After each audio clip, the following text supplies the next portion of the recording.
थोड़े समय के लिए परमात्मा के स्वरूप का ध्यान करें।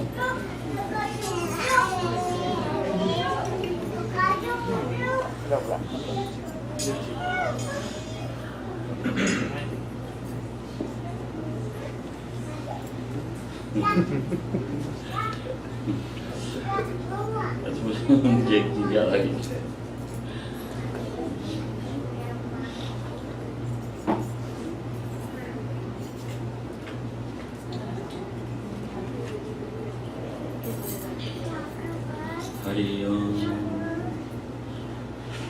ओम वसुदेवसुतं देवं कंसचाणूरमर्दनं देवकी परमानन्दं कृष्णं वन्दे जगद्गुरुं वर्णानाम् अर्थसङ्घानां रसानां छन्दसामपि मङ्गलानां च कर्तारौ वन्दे वाणी विनायकौ प्रोद्भवन्ति प्रवर्धन्ते प्रलीयन्ते च जन्तवः यतो येन च यस्मिंश्च तस्मै कालात्मने नमः। रजोजुषे जन्मनसत्त्ववृत्तये स्थितौ प्रजानां प्रलये तमस्पृशे अजाय सर्गस्थितिनाशहेतवे त्रयीमयाय त्रिगुणात्मने नमः।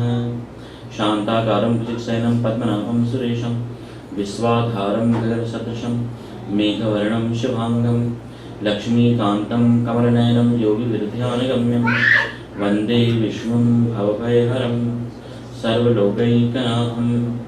ॐ पार्थाय प्रतिबोधितां भगवता नारायणेन स्वयं व्यासेन कृतितां पुराणमुनिना मध्ये महाभारतम् अद्वैतामृतवर्षिणीं भगवतीम् अष्टादशाध्यायिनीम् अम्ब त्वाम् अनुसन्दधामि भगवत् गीते भवद्वेषिणीम्।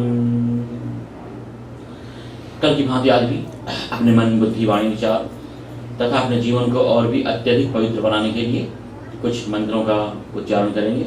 सबसे पहले यहाँ से बोला जाएगा और उसके बाद आप सभी लोग इन मंत्रों का गान करेंगे। ओम भूर्भुवस्वः तत्सवितुर्वरेण्यं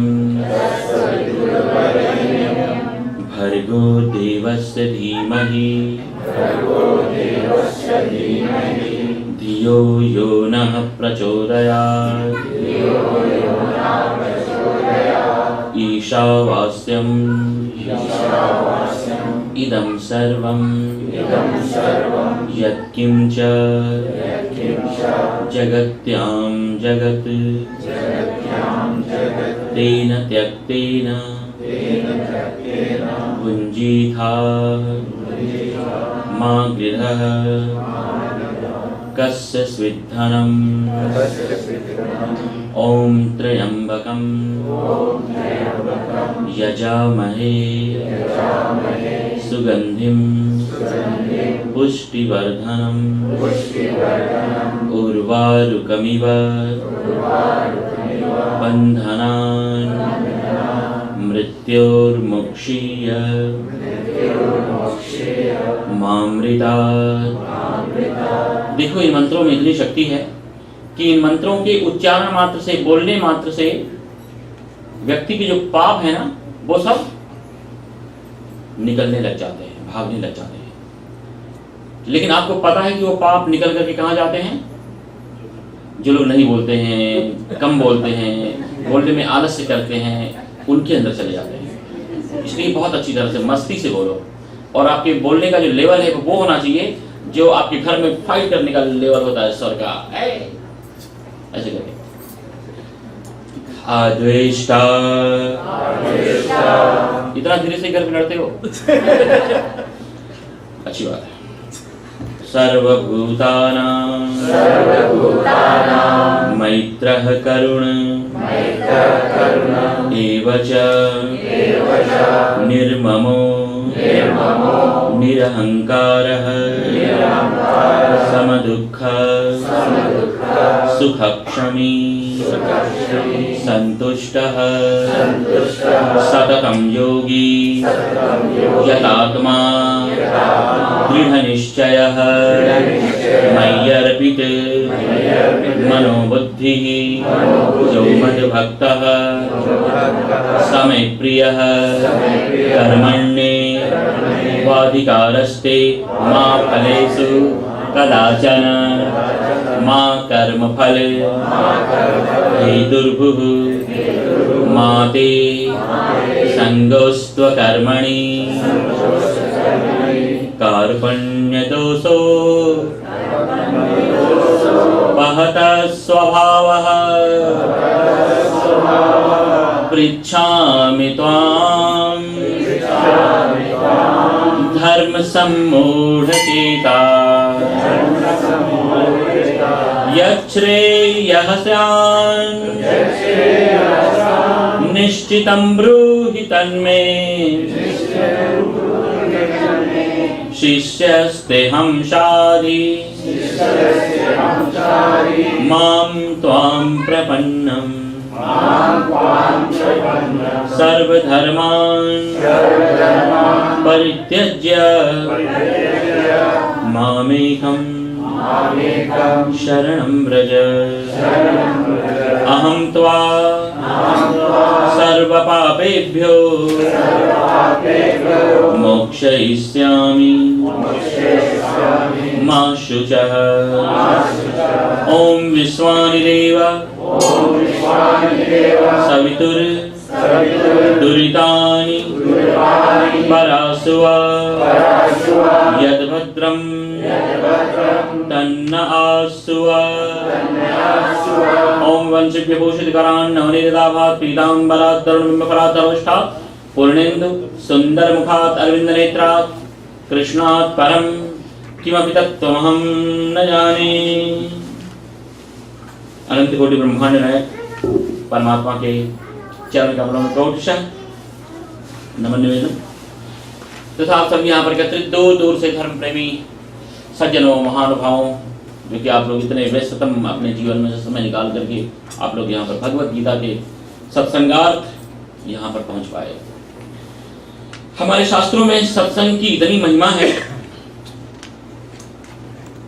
कि भगवान ने भागवत में कहा कि जितने भी व्रत हैं, उपवास, अनुष्ठान, भगवान की तरफ चलने के जो मार्ग हैं, जो व्यवस्थाएं हैं, उन सभी मार्गों के द्वारा, उन सभी उपायों के द्वारा भगवान कहते हैं कि मुझे इस तरह से इतनी प्रसन्नता नहीं होती है जितनी प्रसन्नता की सत्संग के द्वारा होती है। सत्संग के द्वारा भगवान हमारे हृदय में विराजमान हो जाते हैं। एक बार कुंभज ऋषि पाही, रामायण में कथा आती है कि भगवान शिव सत्संग के बड़े प्रेमी हैं, बहुत ही प्रेमी हैं। मैंने संतों से सुना कि एक बार भगवान शिव पार्वती जी के साथ सत्संगार्थ ही जा रहे थे। बीच में एक ऐसा स्थान आया, एक ऐसी जगह आई कि भगवान शिव वहां पर गिर पड़े और दूर दूर तक लौटने लगे। अब सोचो आपके पति का अचानक गिर जाए और ऐसे लौटने लगे दूर दूर तक, तो कैसा महसूस करोगे आप? लेकिन पार्वती जी दुखी हुई। उनको बड़ी चिंता हुई बहुत कि क्या हो गया अचानक भोले बाबा को। ज्यादा आज कुछ भंग या नगोना भी नहीं दिया उन्होंने, तो इतने स्लो कैसे हो गए थे। थोड़ी देर के बाद जब भगवान शिव आश्वस्त हुए तो पार्वती जी ने पूछा कि महादेव, अचानक आप ऐसे गिर करके इस तरह से लौटने लगे, बड़ा मुझे डर लगा, क्या बात है? आपकी तबीयत तो ठीक है, स्वास्थ्य तो अच्छा है, आपके शरीर में कोई पीड़ा, कोई शूल, कोई परेशानी, बीमारी, व्याधि? भगवान शिव ने कहा कि नहीं पार्वती, रहने दो, तुम इस बात को नहीं समझ पाओगी। पार्वती जी ने कहा लेकिन बताइए तो सही, क्या हुआ, क्या कारण है? जब बहुत जिद किया, जब बहुत आग्रह किया, तो भगवान शिव ने कहा कि मैं कोई बीमार नहीं हो गया, मेरे शरीर में कोई पीड़ा, कोई शूल, व्याधि नहीं हो गई, तो फिर इस तरह से गिर करके ऐसे दूर दूर तक क्यों आप लौटने लगे?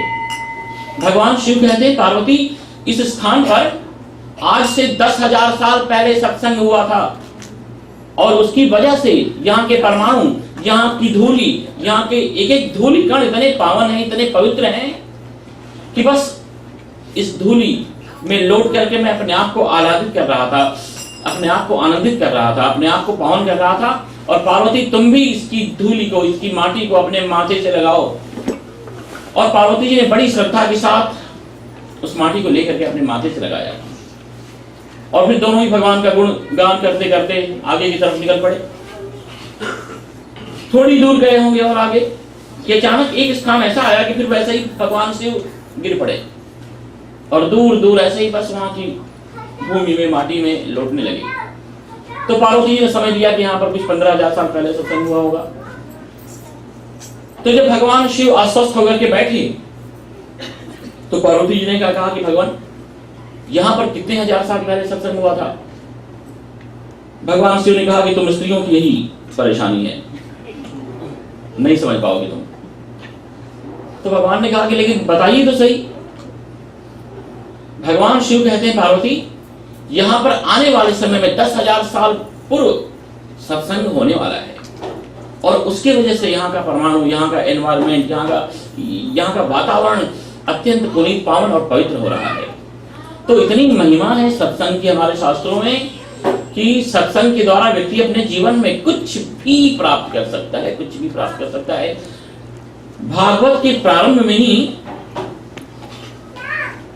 नारद जी के पूर्व जन्म के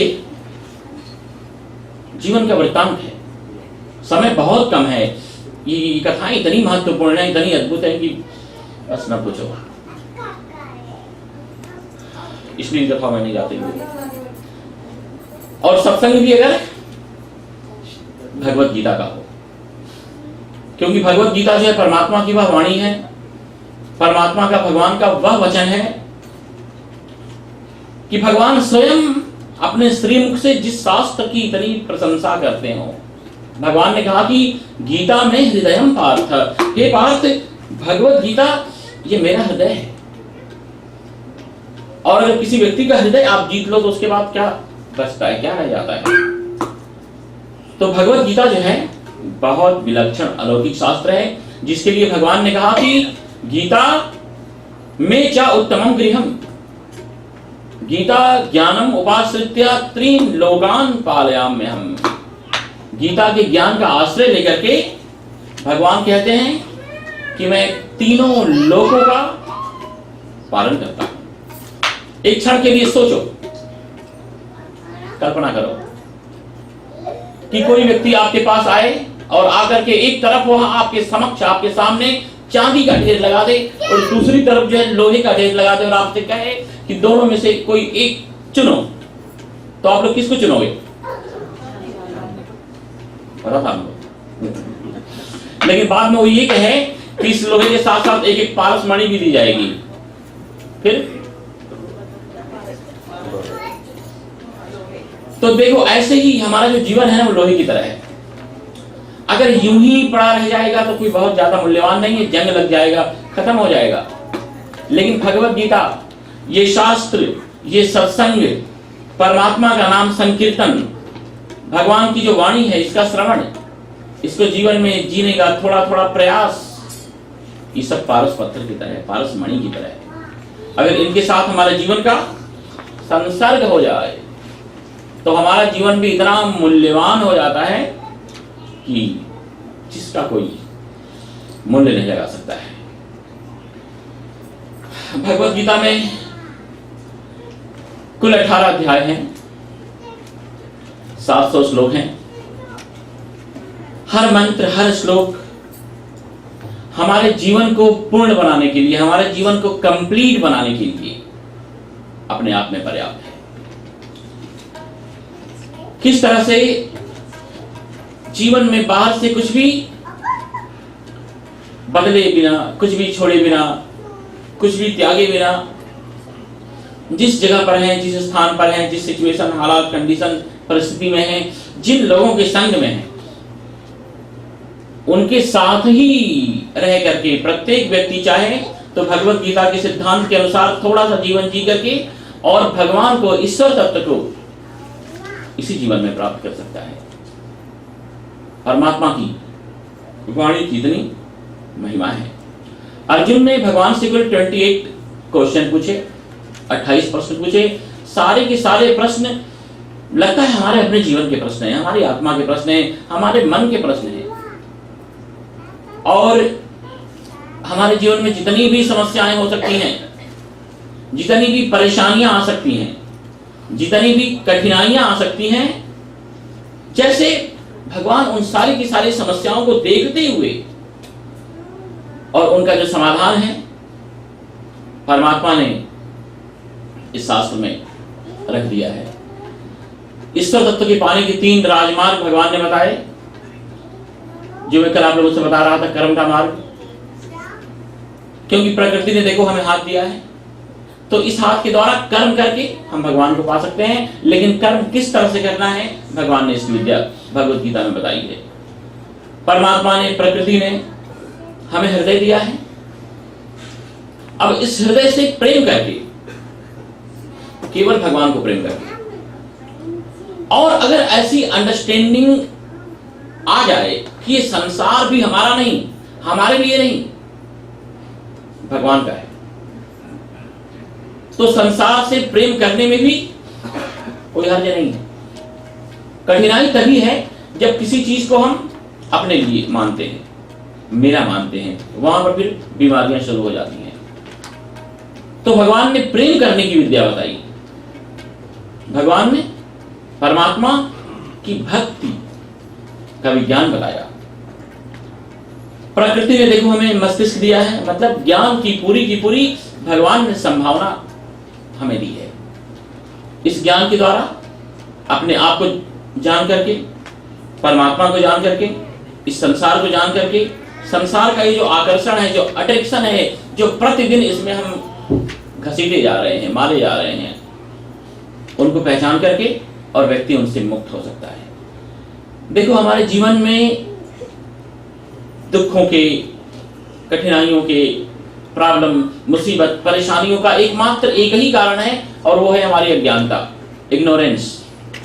जब तक हम अज्ञानता के अंधेरे में जी रहे हैं, तभी तक दुख है, तभी तक बीमारी है, तभी तक अशांति है, तभी तक असंतोष है, तभी तक जो है दुखों और परेशानियों से हम घिरे हुए हैं। जैसे ही हमारे जीवन में ज्ञान का प्रकाश आता है, अरे सब कुछ जीवन बड़ा बड़ा आनंदमय हो जाता है।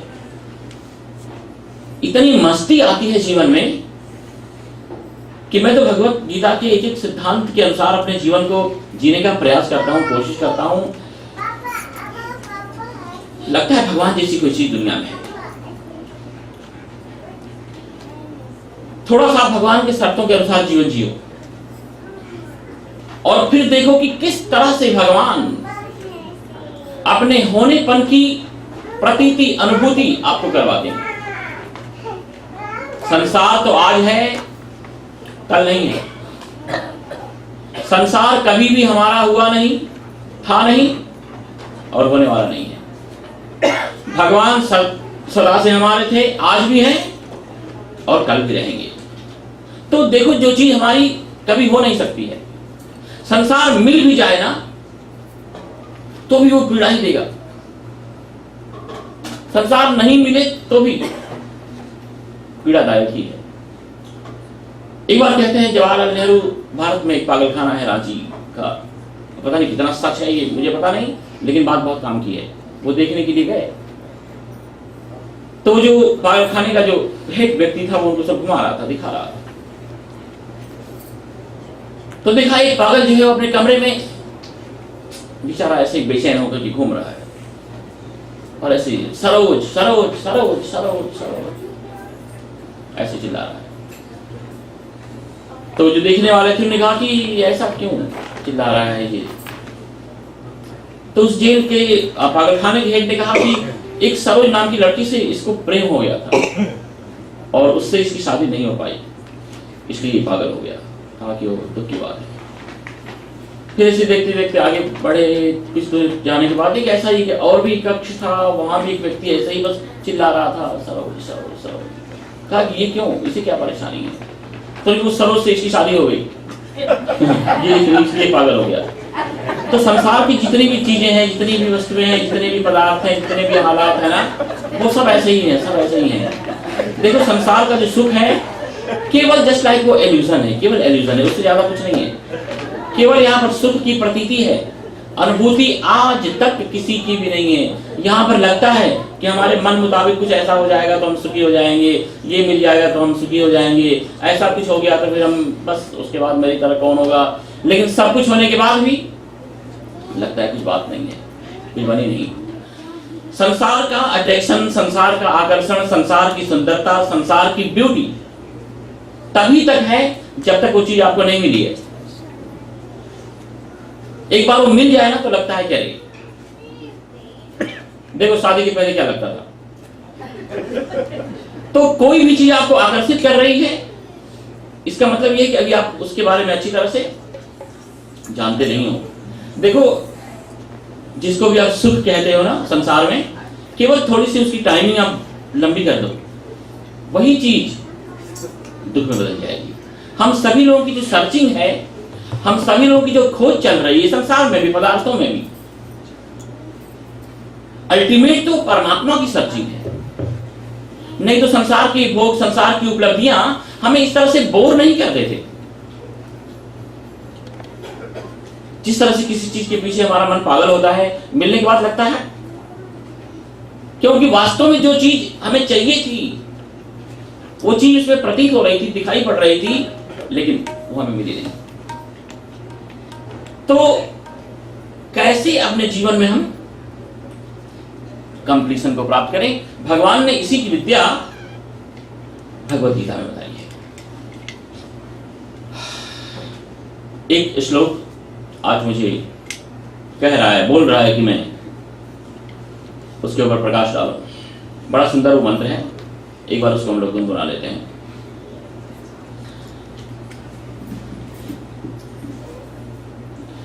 मत कर्म कृत मद भक्तो मत परमा संगवर्जितः निर्वैरः सर्वभूतेषु यः स मामेति पांडव। भगवान कृष्ण का पावन पुनीत जन्मदिन आ रहा है। थोड़ा सा अपना दिमाग चलाओ। देखो भगवान राम का जन्म इतना अपने आप में उनका अवतार पूर्ण अवतार था, कंप्लीट अवतार था कि फिर दूसरे किसी अवतार की आवश्यकता नहीं रह गई थी। वह परब्रह्म परमात्मा ही, सोई राम व्यापक ब्रह्म भुवन निकाय पति माया धनी, अवतरे अपने भगत हित निज तंत्र नितरक कुल बने। हमारे जीवन को पूर्ण बनाने के लिए भगवान राम ने अवतार लिया। फिर वापस भगवान कृष्ण के आने की क्या आवश्यकता थी, क्या जरूरत थी। फिर भी भगवान पुनः दोबारा हम सभी लोगों के बीच में आए। बहुत पहले भारत में एक जगह हमारा प्रवचन था कॉलेज में, तो एक नेता मिनिस्टर को भी कॉलेज वालों ने आमंत्रित किया था। तो भारत के नेता जो है बहुत अच्छा बोलते हैं, इतना अच्छा बोलते हैं कि आप खुश हो जाओगे। तो महोदय उठे, उन्होंने कहा कि स्वामी जी की तरह मुझे प्रवचन तो करना नहीं आता है लेकिन कुछ भी आप करने के लिए जाओ तो बस केवल इतना प्रश्न करना अपने आप से कि अगर हमारी जगह यहां पर भगवान राम होते तो क्या करते, और जो उत्तर आए बस वो करो। बड़ा अच्छा भाव था, पब्लिक भी बड़ी खुश हो गई, बड़ी आनंदित, वाह वाह वाह वाह, तालियां तालियां तालियां। तो उन्होंने कहा बस यही एक सूत्र, ये बात एक आप लोगों को हम बताना चाहते हैं कि कुछ भी करो, कुछ भी करो, बस इतना सोच लो कि जो हम करने जा रहे हैं, अगर इस जगह पर भगवान राम होते तो क्या करते। तो उसके बाद उन्होंने अपना भाषण पूरा किया, फिर मेरी बारी आई। फिर मैंने कहा महोदय रुक जाओ, अब जरा अपना उत्तर सुनते जाओ। मैंने कहा सोचो, आपने आकर के किसी व्यक्ति ने आपके पास आकर के अगर आपकी पत्नी की कोई शिकायत की, और फिर ये सोचो कि हमारी जगह पर भगवान राम होते तो क्या करते, तब तो लुटिया डूब जाएगी। और आजकल तो जंगल भी नहीं रह गए, कोई तपोवन भी वैसे नहीं रहा वाल्मीकि ऋषि की तरह। मैंने कहा देखो सोचो,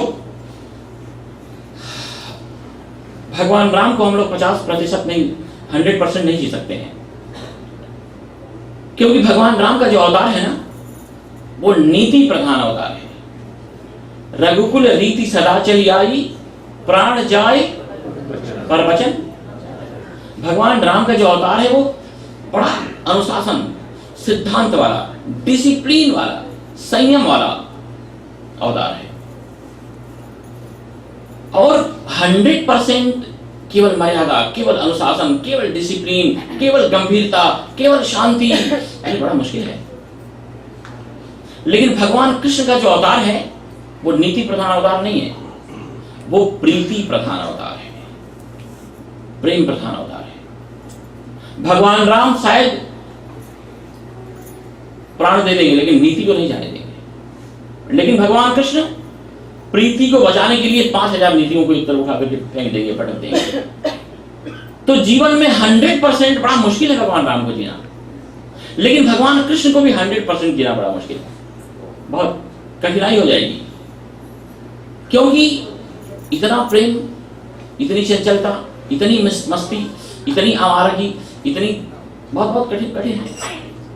तो 50% हमें जीना है अपने जीवन में भगवान राम को, और 50% हमें जीना है अपने जीवन में भगवान कृष्ण को। हमारे जीवन में नीति, सिद्धांत, मर्यादा, अनुशासन, गंभीरता, ये सब होना चाहिए, लेकिन इसके साथ साथ प्रेम भी होना चाहिए, इसके साथ साथ थोड़ी मस्ती भी होनी चाहिए, थोड़ा आनंद भी होना चाहिए, थोड़ा संगीत भी होना चाहिए। आपने भगवान राम की कोई फोटो देखी मुस्कुराते हुए, बंसी बजाते हुए?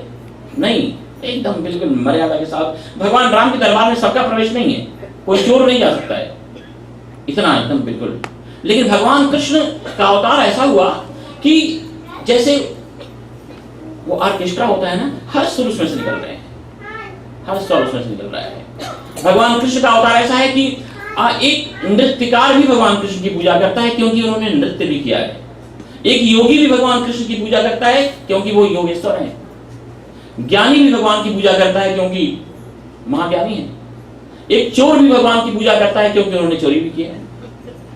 एक नृत्यांगना या उससे भी मतलब कि एक व्यभिचारी भी भगवान कृष्ण की पूजा कर सकता है, क्योंकि कई उन्होंने ऐसे भी कार्य किए हैं जो बड़ा मुश्किल है अपने समझ में आ पाना। तो भगवान कृष्ण ने सबके दिलों को, सबके हृदयों को, सबके जीवन के तारों को झंझनाया है। तो भगवान कृष्ण का जो अवतार है वास्तव में प्रेम का अवतार है, मस्ती का अवतार है, आनंद का अवतार है। कई बार सत्य को बचाने के लिए, धर्म को बचाने के लिए, न्याय को बचाने के लिए, जीवन के स्वास्थ्य की रक्षा के लिए भगवान कृष्ण ने झूठ भी बोला है, और बड़ा अद्भुत झूठ बोला है। तो ये भगवान कृष्ण की वाणी है। जीवन के कंप्लीशन को जैसा भगवान कृष्ण ने जाना है, पता नहीं क्यों गाते हैं होली खेले रघुवीरा अवध में। भगवान कृष्ण राम का स्वभाव है वो होली के साथ मैच खाता ही नहीं है। इतना मर्यादित उनका मतलब कि उनका जीवन है कि वो भी अहिल्या का जब उद्धार किया, वो तो उनके चरणों की रज उड़ करके चली गई। उनका स्वभाव नहीं है किसी को वो छूए, तो होली तो कहां से खेल सकते हैं। उनके अंदर होली के लिए बड़ी जो शरारत चाहिए, जो मस्ती चाहिए, जो नटखटपना चाहिए, वो भगवान राम के पास नहीं है, वो कृष्ण के पास ही है। तो भगवान कृष्ण की जो वाणी है ये वास्तव में जीवन को पूर्ण बनाने वाली वाणी है। एक बार अपने जीवन को भगवान कृष्ण के हाथों में छोड़ करके देखो अल्टीमेट ट्रुथ तो यही है कि वही जो पूर्ण ब्रह्म है, वही जो परमात्मा है, वही कभी जीवन का पाठ पढ़ाने के लिए भगवान राम के रूप में आता है, वही परमात्मा कभी जीवन का पाठ पढ़ाने के लिए भगवान कृष्ण के रूप में आता है, वही कभी बुद्ध के रूप में, वही कभी नानक के रूप में, उसी के ही सब सारे के सारे जो है उसी परमात्मा के सब विभूति अवतार हैं।